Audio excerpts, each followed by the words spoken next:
안녕하세요. 안녕하세요. 금강경에 물들다 8번째 시간입니다. 오프닝을 이렇게 짧게 해도 어색하죠? 제일 어색한 게 오프닝이에요. 지난 시간에 맨 마지막에 이번 시간에 뭐라 할지 얘기했어요, 사실은. 그게 뭐냐면 보살의 역설을 해결해야 되는데 보살의 역설은 이거예요. 안심할 것인가 성불할 것인가. 안심하면 구하는 바가 없습니다. 그러면 성불로 나아갈 수가 없겠죠. 근데 성불하고자 하면 무엇인가를 또 추구해야 돼요. 그럼 안심이 깨지는 거예요. 이 딜레마를 어떻게 해결할 것인가. 안심할 것인가 성불할 것인가, 그것이 문제로다. 우리가 보살의 역설을 해결하는 데 있어서는 항상 이 불교의 모든 문제는 법륜으로서 해결하는 거예요. 법륜. 그것이 부처님의 이 초전법륜 설법에서의 중도법문으로 나타나는데, 오늘 보살의 역설을 해결하는 중도, 어떤 내용인지 한번 볼게요. 이 미국에 군인들이 아주 세다 그러죠. 얼마나 세냐면 미국의 군사력은 이렇게 군사력 순위가 있으면 군사력 미국이 1위면 나머지 10위까지의 모든 군사력을 합쳐도 1위보다 약하답니다. 그러니까 나머지 모든 세계와 전쟁을 할 수 있을 만큼 미국의 군사력은 강하다는 거죠. 그런데 미국의 군사력을 대표하는 여러 군대들이 있어요. 특수부대들. 근데 그 중에서도 가장 이 으뜸으로 손에 꼽히는 군대가 델타포스라고 하는 육군이 있대요. 기본적으로 원래 군에 입대해서 특수부대든 일반 부대든 상관없이 벌써 기본적으로 5년 이상 근무를 해야 되고, 평균적으로. 그 5년 이상 근무하는 동안 이미 얼마나 능력을 가지고 있는지, 얼마나 인성이 좋은지를 충분히 검증한 상태에서 일단 뽑아요, 후보를. 그래서 어떻게 하냐면 6개월 정도 훈련을 거치는데 아주 지옥과도 같은 훈련을 거치겠죠. 근데 그 지옥과도 같은 훈련 끝에 가장 지옥 같은 훈련을 한대요. 그게 뭐냐면 사막 훈련이에요. 사막에다 던져놓는답니다. 일주일간. 왜 사막이냐면 숲에다 던져놓으면 먹을 게 있어요, 없어요? 사막에다 던져놓으면 있어요, 없어요? 없죠? 네, 사막에다 던져놓으면 3가지를 견뎌야 된대요. 6개월 동안 지옥과도 훈련을 거친 그 끝에 사막에다 딱 던져놓고 3가지를 견뎌야 돼요. 첫 번째는 더위, 두 번째는 추위, 밤에 무지 춥거든요. 그리고 세 번째는 배고픔. 그렇게 해서 일주일을 딱 견디잖아요. 낙오가 안 되잖아요. 그럼 마지막 시험, 이 순간에 이 마키아벨리의 군주론을 던져준답니다. 그리고 읽고 시험을 본대요. 상황을 보셔야 돼요. 치열하게 생존해서 마지막 생존 본능만 딱 담아있는 그 상태에서 이성을 활용할 수 있는가 없는가, 이걸 보는 거예요.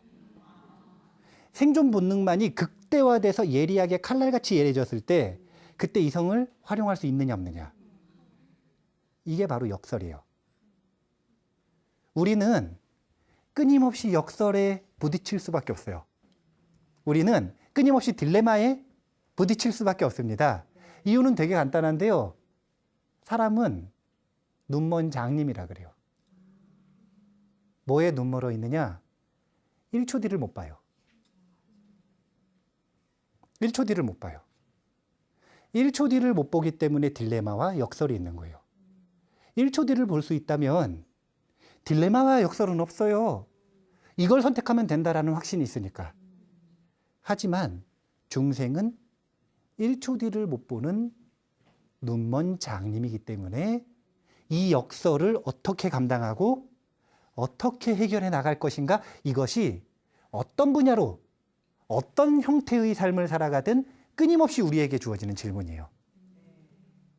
금강경은 가장 좁고 높은 목표에서는 성부를 추구하는 경전이 맞지만, 이것을 일반화해서 성부를 원하지 않는 사람에게는 도대체 어떤 의미가 있는 경전인가? 그것은 안심의 경전이에요. 안심. 마음이 편안한 것, 흔들리지 않는 것, 고통스럽지 않은 것. 여기에 도움이 돼야 될 거 아니에요. 그렇겠죠? 네. 우리가 이 금강경을 배워가지고 지금 이 보살의 역설, 보살뿐만이 아니라 우리가 겪는 이 삶에서의 역설, 딜레마, 이것을 해결하는 방법을 배워야 되는 거예요. 우리가 그래서 금강경을 배우는 겁니다. 수보리존자가 이런 질문을 하시는 거예요. 어떤 질문을 하시냐면, 상황이 어떻냐면, 앞에 이야기를 되짚어 보세요. 부처님하고 일상을 살아갑니다. 근데 아라한들이 부처님하고 본인하고 다른 거 알아요. 근데 누구도 문제 제기를 안 했어요. 이유는 전부 다 아라한들은 안심에 머무르고 있기 때문에 그래요. 아라한의 안심에. 해탈했기 때문에. 더 이상 고통은 없어요. 그래서 더 이상 고통이 없는 이 상태에서 문제의식을 갖는다라는 건 기적과도 같은 일인데, 수보리존자가 무슨 제일이냐면 자비심이 제일이란 말이에요. 그러니까 그 자비심 때문에, 자비심이 강하니까 문제의식을 갖는 거예요. 나는 저 사람을 이렇게 못 도와주는데 부처님은 도와줬다 이거예요. 나는 저 사람을 못 구해줬는데 부처님은 구해줬다 이거예요. 그런 문제의식을 가질 수가 있는 거예요. 내가 저 사람 구해주고 싶은데 왜 나는 힘이 이거밖에 안 될까? 이기적인 마음 때문에 문제의식이 생기는 게 아니라 중생을 구하고 싶은데 힘이 부족하니까 문제의식이 생길 수 있는 거예요. 중생이 추구해서 생기는 문제의식과 아라한이 추구해서 생기는 문제의식은 다른 거예요. 중생은 내가 저거 얻고 싶은데 왜 못 얻을까? 내가 저 명예 얻고 싶은데, 내가 저 사람이랑 사랑하고 싶은데 왜 안 될까? 아라한은 그게 아니라 내가 없어요. 아라한은 이미 중생을 더 잘 구하고 싶고, 저 중생도 구하고 싶고, 저 중생도 돕고 싶은데 왜 부처님처럼 못할까? 이 문제의식. 이것 때문에 마음이 흔들렸어요. 의심이 생겼어요. 그래서 질문하는 겁니다. 그때 수보리존자가 그 곁에 앉아 있었다. 앉아 있던 수보리존자는 자리에서 일어나 한쪽 어깨로만 상의를 입고 오른쪽 무릎을 땅에 대고 세존을 향해서 합장하여 인사를 드리고 세존께 이렇게 말씀드렸다. 예를 갖추는 모습을 보셔야 되는데, 첫 번째는 한쪽 어깨로 상의를 입죠. 가사를 오른쪽 어깨를 드러내는 거예요.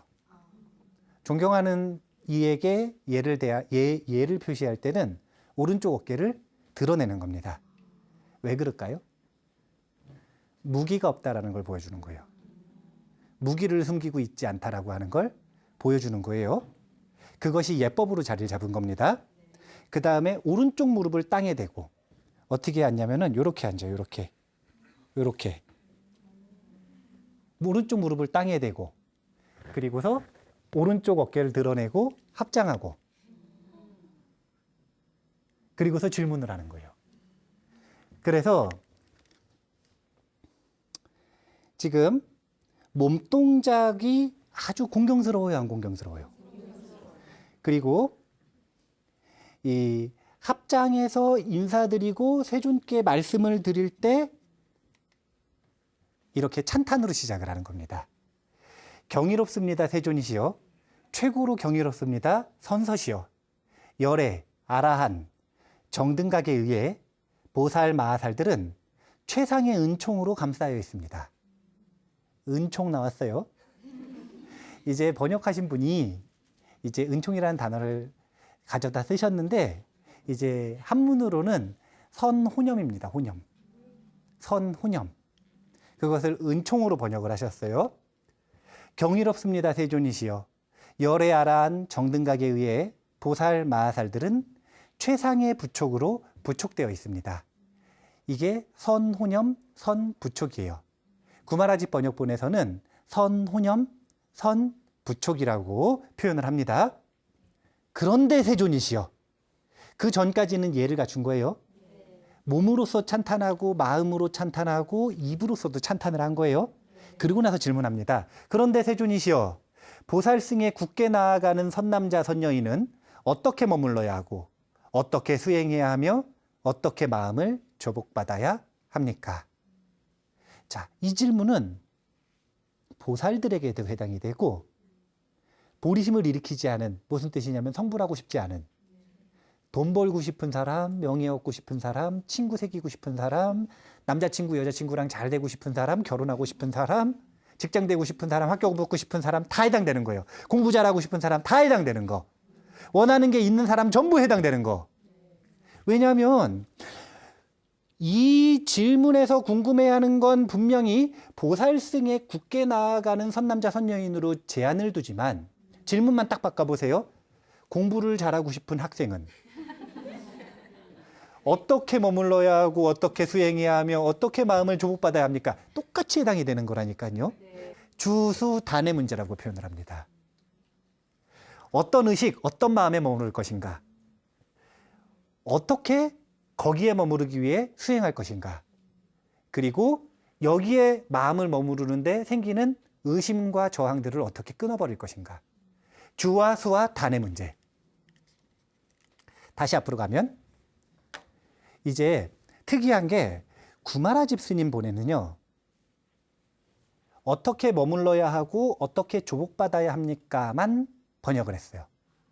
어떻게 수행해야 하며 이건 없어요. 그래서 주와 항복의 문제, 주와 단의 문제로서 이야기를 하는데 근데 산스크리트 본에는, 그러니까 인도 본에는, 인도 원본에는 어떻게 수행해야 하며도 들어가 있어요. 주, 수, 단인데 중국 금강경을 대표하는 구마라집 본에는 수가 없어요. 그래서 지난 시간에 이야기를 하기를 금강경 주석서를 대표하는 인도 주석서가 두 가지가 있다 그랬어요. 세친보살의 주석서와 무착보살의 주석서. 근데 그 중에서 세친보살의 주석서가 그래도 제일 많이 인용이 된다 그랬죠. 세친보살의 주석서는 뭘 해결하는 거냐면 의심을 해결하는 과정으로 본 거예요.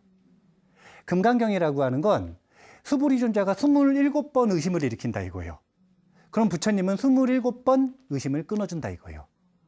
그래서 27단의라고 표현을 합니다. 27번 의심을 끊는 가르침이, 그래서 금강심에 온전히 머무르게 하는 가르침이 금강경이다. 무착보살은 단에 대한 걸 논하는 게 아니라 주에 대한 걸 논해요. 중생이 의심을 끊는 것도 중요하지만 어디에 마음을 머무를 것인가를 18주라 그래서 18가지 마음을 제시합니다. 머물러야 되는 마음. 그래서 중국 금강경에서 이걸 더 중요시 여기는 이유는 주라고 하는 건, 머무른다라고 하는 건 뭘 반드시 만들게 되어 있냐면 뭐냐면 이게, 자, 머문다, 자, 안심에 머무를 것인가? 이거하고 똑같은 질문이죠. 머물면 어떤 마음이 나냐면 안주하는 마음이 나요. 이게 머무는 마음의 단점입니다. 머무는 마음의 단점은 이거예요. 머물면 안주하게 되어 있어요. 중생의 특징이에요. 그런데 이것을 지금 끊어내는 입장에서 보면 추구하는 바를 지금 끊어내고 있잖아요. 지금 거기다 초점을 맞추면 추구하는 바를 끊어내는 건데, 이 추구하는 바가 뭘 만들어내냐면, 추구하는 바는 이 안심이 안주를 만들면 추구는 불안을 만들어요. 오늘 제목이 안심할 것인가 성불을 추구할 것인가잖아요. 그걸 현상, 나타나는 부작용으로 이야기하면 안주를 선택할 것인가 불안을 선택할 것인가, 이거나 또 마찬가지예요. 그런데 이거는 부처님한테 있어서도 똑같이 적용이 되는데 잘 봐보세요. 앞부분에서 질문을 하기 전에 이렇게 얘기하셨어요. 최상의 은총과 최상의 부촉을 해주십니다. 선혼염을 해주시고 선부촉을 해주십니다. 선혼염이라는 게 뭐냐면 예를 들어가지고 희은 법부님이 직장에서 문제가 있는 거예요. 예, 그래가지고 와가지고 얘기를 하는 거예요. 아이고 직장에 문제가 있어가지고 힘들어가지고 마음이 불편해가지고 어쩌고 저쩌고 막 뭐라 그러는 거예요. 그럴 때 부처님은 막 마음이 불편해하고 있는데 지금 이성을 잃었단 말이에요. 막 마음을 불편해하고 있어. 근데 거기다가 막 어려운 설법을 해주실까요? 아니면 일단 안심시킬까요? 안심시키겠죠. 일단 마음을 편안하게 하겠죠. 아, 그거 문제 아니다. 누구나 다 겪는 일이다. 금방 끝날 거다. 일단 안심을 시키겠죠. 이걸 뭐라 그러냐면 선혼염이라고 하는 거예요. 마음을 잘 보호해 주는 거죠. 근데 부처님은 특징이 그래 놓고 뭐라 그러시냐면 그래도 발전해야지. 그래서 자기 개발하기 위해서 뭐 할 거니? 이렇게 물어보실 거 아니에요. 더 나아가기 위해 더 좋은 것으로 더 무엇인가를 추구하기 위해 무엇을 할 건지 푸시를 하죠. 준비가 되면 푸시를 하잖아요. 이걸 보고 선부촉이라고 하는 거예요. 그러니까 보살들이 난감한 거예요. 보리심을 일으킨 보살들이 난감한 거예요. 왜 난감하냐면 마음이 불편해가지고 가가지고 설법을 들었더니 부처님께서 분명 뭐라 그러셨냐면 전날에는 안심해라 이랬단 말이에요. 그래가지고 마음이 안심이 됐어요. 근데 다음날 아침에 만나자마자 막 푸시를 하는 거예요. 그래서 수행할 거야 안 할 거야. 그래서 저 증득할 때까지 열심히 할 거야 안 할 거야 막 푸시를 막 하는 거예요. 그러면 또 부처님 얘기하시니까 안 한다고 할 수가 없잖아요. 그럼 한다고 얘기를 해요. 그러면은 힘이 생겨가지고 정진을 하기는 하는데 마음이 또 불안해져요. 그러면 이런 이제 전문 용어로 왔다리 갔다리. 아침에는 이렇게 얘기하고 저녁 때는 이렇게 얘기하고 이렇게 왔다 갔다 하는 이런 상황을 보고 의심이 생길 수가 있을까요, 없을까요? 있어요. 얼마나 의심이 심했냐면 얼마나 의심이 심하냐면 아라한들 중에서도 지혜가 으뜸인 아라한들은 이런 의심이 거의 없는데 부처님의 제자들 비구들이 어떤 의심을 하냐면요. 부처님께서 아침에는 이렇게 얘기하셨다 이거예요. 근데 저녁 때 이렇게 얘기한다 이거예요. 다음 날은 이렇게 얘기하는 거예요. 그 다음 날은 또 이렇게 얘기하는 거예요. 그러니까 비구들이 모여가지고 자기들끼리 수군덕거리기를 뭐라 그러냐면 마라 빠삐마니. 이제 불교는 이제 악마 이름이 빠삐만이에요. 빠삐만이라고 하는 악마가 있어, 악마. 근데 마라 빠삐만이 부처님 모습으로 변신해서 우리를 놀리려고 지금 저렇게 하는 거 아니냐. 이런 의심들을 하는 구절들이 나와요, 경전에 보면. 부처님인데. 부처님이 그냥 아침엔 이렇게 대답하시고 점심 땐 이렇게 얘기하시고 저녁 땐 이렇게 하시고 다음날 이렇게 얘기하시는 건데 매번 답이 달라지는 건데 한 가지 답이 있기를 바라는 사람들, 정해진 답이 있기를 바라는 사람들은 그게 싫은 거라. 왜냐면 소화를 못 하겠으니까요. 자꾸 건들잖아요. 어제는 예스라 그러더니 오늘은 노라 그러고 다음날 그러면 논가요? 그러면 예스라 그러고 나랑 장난하나 이런 생각이 들잖아요. 나를 싫어하나? 나를 일부러 그러시나? 근데 그게 아니라 눈 밝은 자가 보기에는 답이 달라진 거예요. 상황이 달라진 거예요. 자, 감기 걸렸을 때 무슨 약 먹어야 돼요? 멀쩡해지면 약 먹어야 돼, 안 먹어야 돼요? 안 먹어야죠. 근데 하나의 답이 있기를 바라는 사람은 멀쩡할 때도 감기약, 감기 걸려도 감기약, 암 걸려도 감기약. 세상에 그런 건 없어요. 그런 걸 바라면 눈먼 장님에서 벗어날 수가 없어요. 우리 모두는 눈먼 장님입니다. 1초 앞을 못 보니까.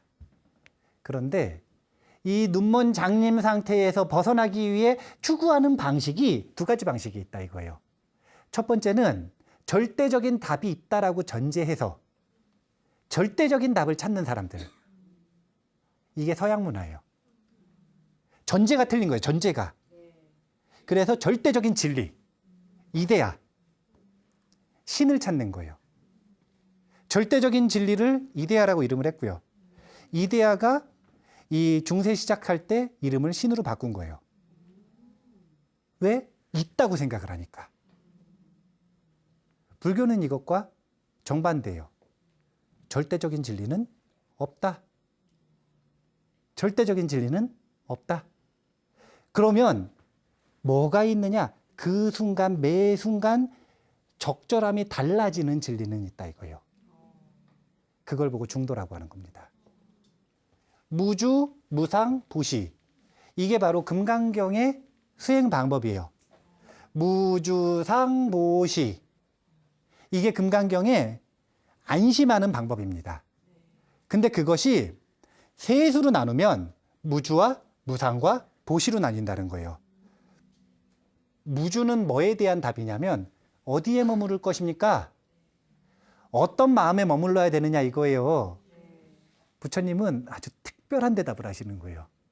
그게 뭐냐면 어디에도 머무르지 않는 마음에 머물러라. 이게 중도의 마음이에요. 어디에도 머무르지 않는 마음에 머물러라. 이게 중도의 마음이에요. 어떻게 수행해야 합니까? 보시 수행을 하라.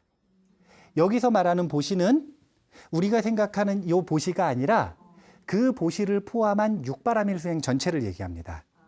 그래서 보살 수행, 육바라밀 수행을 보시라고 표현을 하는 거예요. 어떻게 끊어야 합니까? 그것은 상없음의 진리로서 의심을 끊어야 한다라고 제시를 하시는 거예요.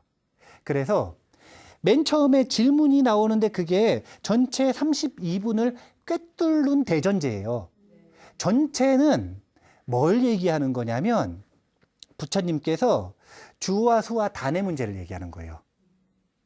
주와 수와 단을 사람들의 근기에 따라 다른 방식으로 계속 반복해서 설명을 하는 경전이 금강경이라는 거예요. 주와 수와 단을 누가 질문했어요? 기억을 되돌려 보세요. 수보리존자가 질문했죠? 왜 질문했어요? 부처님이 되고 싶어서 성부를 원하죠? 근데 성부를 원하니까 어떻게 됐어요? 마음이 불안해졌죠? 그러니까 마음이 불안해진 이 마음을 어떻게 항복받을 것이고 이 마음이 흔들리지 않으려면 강력하게 머물러야 되는 마음은 도대체 무엇이며 이 마음에 머무르고 이 마음을 항복받기 위해서는 어떻게 수행해야 합니까? 이 질문을 한 거 아니에요. 그러니까 금강경 전체는 주, 수, 단의 문제인데 주와 수와 단을 왜 하는지를 알아야 되는데 그건 다름 아니라 성불이라고 이야기를 해요. 일단 금강경은. 근데 앞에 계신 분들이 성불이 목적인지는 잘 모르겠어요. 그러니까 원하는 그걸 성취하기 위해서 이건 뭐든 마찬가지예요. 직장을 갖는 것도 마찬가지, 공부를 하는 것도 마찬가지, 돈 버는 것도 마찬가지. 사람 새기는 것도 똑같아요. 전부 원하는 걸 성취를 하려면 강력하게 머물러야 되는 마음이 있고 끊어야 되는 저항이 있으며 이 둘을 위한 수행 방법이 필요하단 말이에요. 삶은 그래서 보살의 역설, 이것을 해결하는 주수 단의 문제라는 거예요. 주수 단. 그래서 금강경은 처음부터 끝까지 금강심을 얘기합니다. 이게 금강경이에요. 안심. 부처님 마음은 안심이다. 이걸 얘기하는 게 금강경이에요. 근데 그대로 말했다고 믿어지고 그렇게 갑자기 안심이 되고 그래요? 아니면은 안 돼요? 수보리존자도 잘 안 되니까 질문하는 거예요. 그래서 그것을 수보리존자의 근기에 맞게 다양한 사람들의 근기에 맞게 다양한 예화를 들어가지고 설명을 하는 게 금강경이다. 이렇게 보시면 돼요. 초전법륜경에 보면 초전법륜이라는 게 뭐냐면 부처님 첫 설법인데 그러니까 부처님의 첫 공식적인 설법. 여기서 말하는 공식적인 설법이라고 하는 건 뭐냐면 처음도 좋고 중간도 좋고 끝도 좋은 완벽한 형식을 갖춘 아라한이 될 수 있는 가르침을 완벽한 형식으로 구현해낸 것. 그러니까 이 부처님이 가시다가 요 경혜법부님이 뭘 질문을 했어요. 뭘 질문을 했냐면 포카리 스웨트 드실래요? 이런 질문을 했어요. 그래서 예, 먹을게요. 이렇게 말씀하셨어요. 그러면은 서로 부처님하고 대화한 거예요, 안 한 거예요? 그러면은 만나가지고 이렇게 대화를 했으니까 설법이에요, 아니에요? 설법이라고 할 수 있죠. 부처님 말씀하시면 설법이지. 근데 그건 법륜하고는 틀린 거라는 거예요. 법륜이라고 하는 건 범부가 아라한이 되는 과정까지 전부를 담고 있는 수행법을 완벽한 형식으로 만들어서 이야기하신 것. 이것을 법륜이라 그래요. 근데 처음으로 그 법륜을 굴린 게 이제 노교원이라고 하는 곳에서 5 비구를 대상으로 해서 초전법륜을 하시는데 처음 나오는 구절이 이런 구절이에요. 초전법륜경의 첫 구절. 비구들이여, 열에는 이러한 2가지 극단을 따르지 않고 중도를 완전히 깨달았으니 이 중도는 눈을 만들고 지혜를 만들며 고요함과 높은 지혜와 바른 깨달음과 열반으로 인도한다. 우리가 눈을 만들고 다 눈먼 장님이라 그랬잖아요. 눈 뜨고 싶으면 중도를 알아야 된다는 거예요. 지혜를 만들며 어리석고 싶지 않으면 중도를 알아야 된다는 거예요. 고요함과 항상 우리 산란하잖아요. 산란함에서 벗어나고 싶으면 중도를 알아야 된다는 거예요. 높은 지혜와 바른 깨달음과 열반으로 나아가고 싶으면 중도를 알아야 된다는 거예요. 어디에도 치우치지 않은 상태. 중도에 머무를 때 가장 적절한 행동과 선택을 할 수 있습니다. 가장 적절한 행동과 선택. 부처님께서는 중도에 머무르시는 분이에요. 부처님께서 초전법륜경에서 첫 설법이란 말이에요. 첫 공식적인 설법. 이 첫 설법에서 오비구들에게 본인의 상태를 천명할 때 나는 이런 상태다. 나는 이 상태에 머무르기 때문에 열애가 되었다. 나는 이 상태를 온전히 깨달았기 때문에 성불하였다라고 방법론을 알려주시는 게 바로 이 중도의 법문이에요. 중도. 나는 중도에 머문다. 그렇기 때문에 이법부님이 아침에 와가지고 질문을 했어요. 그러니까 아침에 와서 딱 질문을 할 때 들어보니까 그 일을 해야겠는 거예요. 그래서 하세요 그랬어요. 근데 저녁 때 와가지고 질문을 하는데 저녁 때 들어보니까 안 하면 좋겠는 거예요. 안 해야 될 것 같은 거예요. 그럼 하지 마세요. 그럴 수 있잖아요. 그런데 중도에 머무르지 못하는 사람들은 이런 대답을 못해요. 해야 된다고 자기가 이미 얘기했잖아요. 그러면 그게 정답이든 오답이든 해야 돼. 이유는 2가지인데요. 하나는 자기 체면 깎이는 것도 좀 그렇고 2번째는 남들이 비난할까 봐 이랬다 저랬다 한다고. 하지만 그 모든 것들에서 사로잡히지 않고 자유로워지면 가장 적절한 답을 찾을 수 있습니다. 이게 중도에 머무는 거예요. 보살의 역설 뿐만이 아니라 아까 델타포스의 역설. 가장 본능이 활발해져 있는 그 상태. 이성은 완전히 죽이고 생존만을 위해서 딱 본능을 아주 예리하게 갈고 닦은 그 상태에서도 과연 이성으로서 군주론을 읽어낼 수 있는가? 델타포스는 그런 인재들만 받아들인대요. 그런 인재. 델타포스 가면 성불해요?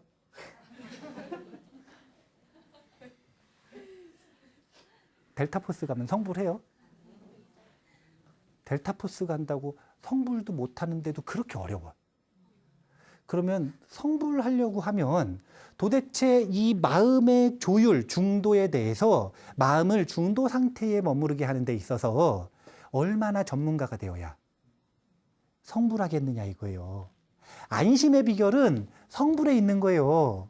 중도는 왜 못 되느냐? 무엇인가에 사로잡혀 있기 때문에 중도가 안 된다니까요. 무엇인가에 사로잡혀 있어요. 구하는 바가 있는 거예요, 없는 거예요? 있죠? 이렇게 돼 있을 때 우리는 2가지 경험을 하는 겁니다. 이게 이렇게 됐으면 좋겠어요. 되는 때가 있을까요, 없을까요? 있겠죠? 그런 걸 순경이라고 합니다. 순경. 내 뜻대로 된다 이거예요. 그러면은 웃다가. 그랬다가 곧 또 내 뜻대로 돼요, 안 돼요? 경험 많이 해보셨네. 안 되잖아요? 그럼 울다가 일비일희 하면서 세상이 나를 웃기면 웃고 나를 울리면 울고, 이게 중생의 삶이에요. 우리가 그런 상태로 살아가가지고는 그건 뭐냐면 극단에 사로잡혀 있는 상태입니다. 그런 상태에 살아가가지고는 안심을 할 수가 없어요. 안심은 이래도 좋고 저래도 좋은 거예요. 이게 포기한 거 아니에요. 포기한 거랑 틀린 거예요. 이래도 좋고 저래도 좋다 그러니까 어중간하다고 자꾸 생각을 하는데 그게 아니에요. 굉장히 적극적인 거예요. 이 마음은. 얼마나 적극적이어야 되냐면 끊임없이 거기에 끼어들어가지고 이래도 좋고 저래도 좋은 게 아니라 이래야 된다라고 주장하고 싶은 그 마음하고 싸워야 돼요. 이 마음을 아주 강력하게 조절해서 정말 애를 쓰지 않으면 자기도 모르게 또 가가지고 참견하고 있고 이렇게 막 바꾸려고 하고 막 애쓰고 분노하고 승질 내고 싸우고 막. 맞죠? 난리도 아니거든요. 이거 되게 어려운 일이에요. 그게 포기하거나 무기력한 게 아니라니까요. 포기하고 무기력한 건 포기하고 무기력한 데 사로잡혀 있는 극단에 사로잡혀 있는 거고, 저 중도라고 하는 마음은 굉장히 활발한 마음입니다. 활발한 마음이에요. 그래서 수행자들은 사실은 겉으로 보기엔 고요해 보이는데 에너지가 넘쳐야 되는 거예요. 우리가 에너지도 넘치지도 않고 에너지가 막 이렇게 싹으로 들어가지고 고요한 척하고 그렇게 되려고 수행하는 게 아니에요. 그거는 나무 토막 되려고 수행하는 거잖아요. 또는 시체 되려고. 죽으면 힘 없어져요. 다만 내 넘치는 에너지를 어디로 돌릴 것인가, 바깥을 바꾸기 위해 애를 쓸 것인가, 즉 집착하는 대상 그대로 되기 위해 애를 쓸 것인가, 아니면 이거 놔버리고 지금 적절한 걸 할 것인가. 이 금강경이 아주 특수한 집단, 여기서 말하는 특수한 집단은 선남자 선여인이면서 성불하고 싶은 선남자 선여인, 소수기 때문에 특수한 집단이라고 하는 거예요. 가슴에 손을 얹고 한번 생각을 해보면 여기 계시는 분들 중에 몇 분이나 해당이 될지 모르겠으나 특수한 집단을 위한 설법과 그거 말고 보편적인 원리, 금강경이 꼭 그 사람들을 위한 설법만은 아니라는 거예요. 금강경은 마음을 컨트롤하는 전문가를 만들어내는 경전이에요. 다만 어디까지 컨트롤할 것인가, 얼마큼 깊은 안심을 할 것인가, 여기가 사람들의 목적에 따라 틀릴 뿐이지, 목적지가 틀릴 뿐이지 마음을 컨트롤하고 마음을 조절하는 훈련을 한다는 건 똑같아요. 그래서 제가 일반적인 원리와 성불하기 위한 원리를 섞어서 자꾸 얘기를 할 거니까, 근데 그걸 섞어서 얘기하려면 어떻게 해야 되는 거냐면 중도 상태에 있어야 돼요. 여기서 말하는 중도 상태는 표정들을 잘 봐야 돼요. 표정을 이렇게 보다가 너무 올라갔다 싶으면 어떻게 해야 돼요? 내추고. 근데 또 오늘 너무 얘기하다 보니까 수준 낮은 얘기만 너무 하는 것 같아요. 너무 잡설이라. 그럼 다시 어떻게 해야 돼요? 좀 높이고. 이 조율을 끊임없이 해 나가는 게 바로 중도의 연습인 거예요. 부처님께서 초전법륜을 굴리실 때 이런 식의 법문이었어요. 열애는 중도에 머무른다. 이것으로서 열애가 되었다 이거예요. 그러면 오비구들도, 듣는 오비구들도 중도에 머무르고 싶어요, 안 머무르고 싶어요? 그러면 질문하겠죠. 어떻게 중도에 머무릅니까? 그러니까 8정도를 닦으면 된다 이렇게 대답하셨어요. 그래서 8정도가 무엇인지 정견, 정사유, 정정까지 다 얘기를 하셨어요. 근데 8정도 처음 들어봤거든요. 그럼 뭐가 궁금하냐면 정견이 뭡니까? 물어봤어요. 정견부터 물어봐야 될 거 아니에요. 그래서 정견은 사성제를 있는 그대로 아는 것이다. 이렇게 대답을 하시는 구조가 초전법륜경의 구조입니다. 근데 금강경도 똑같이 적용이 돼요. 중도에 머무르는 게 아니라 용어가 바뀌었어요. 무주에 머문다. 어디에도 머무르지 않는 마음에 머무르는 것. 이것이 바로 금강심의 비결이라 이거예요. 그렇게 하면 안심이 된대요. 그럼 뭐가 궁금해요? 어떻게 그렇게 되는지 궁금하지 않나요? 그거 어떻게 수행해야 됩니까? 그러니까 보시 수행을 해야 된다. 즉 육바라밀 수행을 해야 된다. 이렇게 얘기하셨어요. 그런데 그 육바라밀 수행은 금강반야라고 하는 걸 바탕으로 하는 건데 금강반야가 뭡니까? 그것은 상없음의 진리다. 라고 이야기를 해서 초전법륜경이 중도를 물고 팔정도가 나오고 팔정도 중에 정견을 물고 사성제가 나왔듯이 금강경도 무주를 물고 보시가 나오고 보시의 방법론으로서 무상이 나오는 거예요. 즉 초전법륜의 구조와 다르지가 않다는 얘기를 하는 거예요. 그래서 제가 표현을 하기를 금강경은 초전법륜 이후의 제2법륜이다 이렇게 볼 수가 있어요. 초전법륜과 달라진 점이 있다는 거예요, 없다는 거예요? 있다는 거죠. 뼈대는 같지만 달라진 점이 있다. 그래야 제2라고 부를 수가 있는 거예요. 그래서 제2법륜을 굴리는 이 금강경이 바로 보살승 운동, 이게 후에 대승 운동이 되는 거고 보살승 운동의 시작을 알리는 선언인 거예요. 우리는 제2법륜, 이것은 아라한되는 법문이 아니라 성불하는 법문이다. 더 깊은 서원으로. 앞부분에서 일체지하고 대연민산매가 차이가 있다 그랬죠? 원인은 뭐에 의해서였냐면 서원 차이라 그랬죠? 더 깊은 서원으로. 아라한 되고자 하는 것도 아니고 상수제자 되고자 하는 것도 아니고 벽지불이 되고자 하는 것도 아니고 우리는 성불하기 위해서 수행한다. 오래 수행할 걸 감안하겠다 이거예요. 4아승직업 10대겁을 하든 6아승직업 10대겁을 하든 8아승직업 10대겁을 하든 이기심 버리고 중생 구하면서 나는 성불하겠다. 이런 서원을 가지고 성불하는 법륜을 굴리는 것이 바로 이 금강경 제2법륜이다. 이렇게 보시면 되는 겁니다. 그것이 용어가 다만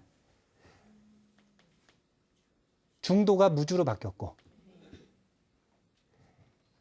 팔정도가 보시로 바뀌었고 즉 육바라밀로 바뀌었고 그리고 정견이 무상이라고 하는 단어로 바뀐 거예요. 용어를 이렇게 바꿔서 제2법륜을 굴리는 경전이 금강경이라는 걸 꼭 기억을 하시고요. 자, 오늘 내용 정리할게요. 많은 사람들이 부처님께서 초전법륜에서 중도법문을 한 것에 대해서 되게 좀 이렇게 낮게 보는 경향이 있다고 할까요? 뭘 낮게 보냐면 이런 거예요. 중도법문의 대표적인 예가 초전법륜 때 말고 이런 거 있어요. 소나비구라고 하는 비구가 있어요. 소나비구. 이 청년은 리그 오브 레전드 해봤어요? 거기 보면 소나 나와요, 안 나와요? 그 소나가 검은 거 들고 있죠? 네. 이게 여기 소나 비구를 모티브 삼은 거예요. 요 비구가 음악가였어요, 음악가. 출가하기 전에. 그런데 수행을 막 하는데 아라한이 자기는 안 되는 거예요. 그래가지고 막 애를 쓰고 막 노력을 하다가 절망을 해서 부처님한테 질문을 하는데 그 질문에 대한 답변이 이거예요. 소나요. 음악을 연주할 때 검은 굿줄을 팽팽하게, 너무 팽팽하게 하면 소리가 잘 나는가? 아닙니다. 끊어집니다. 그러면 팽팽하게 하면 안 되니까 느슨하게 하면 잘 나는가? 아닙니다. 아무 소리도 안 납니다. 그럼 어떻게 합니까? 적절하게 조율을 해야 되죠. 이거 어중간한 거 아니에요? 적절한 거예요. 적절한 거. 너무 팽팽할 땐 조금만 빼면 돼요. 너무 팽팽할 때는 그 적절함의 수위가 전부 다 틀리다는 거예요. 적절함은. 근데 이거 누구나 아는 얘기 아니냐 이거예요. 중도법문 이게 뭐냐면 너무 팽팽해도 안 되고 너무 느슨해도 안 된다. 이거 누구나 아는 얘기 아니에요. 그래서 이걸 우습게 보는 경향이 있는데 그런 분들은 수행 못해요. 그리고 수행을 안 해본 겁니다. 수행의 시작과 끝은 처음부터 끝까지 이 바로 중도예요. 조율. 처음부터 끝까지 마음을 조율하는 것. 긴장과 이완의 조율. 본능과 이성의 조율. 자비심과 지혜의 조율. 끊임없이 조율해 나가는 것. 전문적인 악기를 다루는 사람들은 악기를 연주하기 전에 매번 조율할까요? 가끔 조율할까요? 아마추어는 가끔 조율할까요? 매번 조율할까요? 조율의 중요성을 모른다는 건 그 사람이 안 해봤다는 거예요. 이 실천적 중도가 철학적인 중도에 비해서 우습게 보인다. 그 사람은 정말로 수행을 안 해본 사람이다 라고 하는 자기 증명을 하는 겁니다. 오늘 얘기하고 싶은 건 보살의 역설, 삶의 딜레마, 우리에게 주어지는 끊임없는 딜레마를 해결하기 위해서는 중도 상태에 머무르기 위해 이 조율을 끊임없이 연습해야 된다는 것. 적절한 이 상태를 끊임없이 만들어내기 위해 노력해야 된다는 것. 그래서 이제 아마 금강경 뒤에 공부하시다 보면 왜 자꾸 이랬다 저랬다 하나 그러실 거예요. 왜 자꾸 이랬다가 저랬다, 있다 그랬다, 없다 그랬다, 있다 그랬다, 없다 그랬다. 왜 자꾸 일어나? 이게 금강경 처음부터 끝까지예요. 부처님 답변하실 때. 근데 왜 있다 그럴까요? 아니요. 없다고 생각하니까. 없다는데 빠지니까 있다 그러는 거예요. 그러면은 어제는 없다 그랬잖아. 있다 그랬잖아요. 다음 날 또 없다 그런다? 왜 없다 그럴까요? 있다 그랬더니 진짜 있는 줄 알고 빠지니까. 부처님 답변하시는 방식을 보면 끊임없이 왔다 갔다 왔다 갔다 하는데 그게 다른 것이 아니라 조율의 의미라고 하는 걸 우리가 분명하게 눈치챌 수 있어야 돼요. 우리가 하루를 살아가기 전에 아침에 딱 눈 뜨자마자 그리고 사람을 만나기 전에 일을 시작하기 전에 항상 자기 마음을 적절하게 조율하는 연습을 앞으로 배워야 돼요.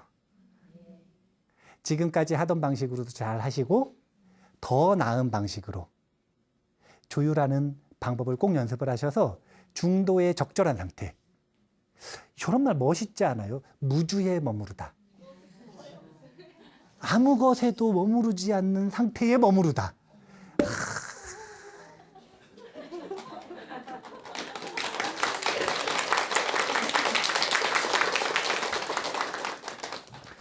우리가 공부 열심히 해가지고 무주에 머무르는, 그래서 안심하는 그런 불자들이 되셨으면 좋겠습니다. 오늘 이만 마치겠습니다. 감사합니다.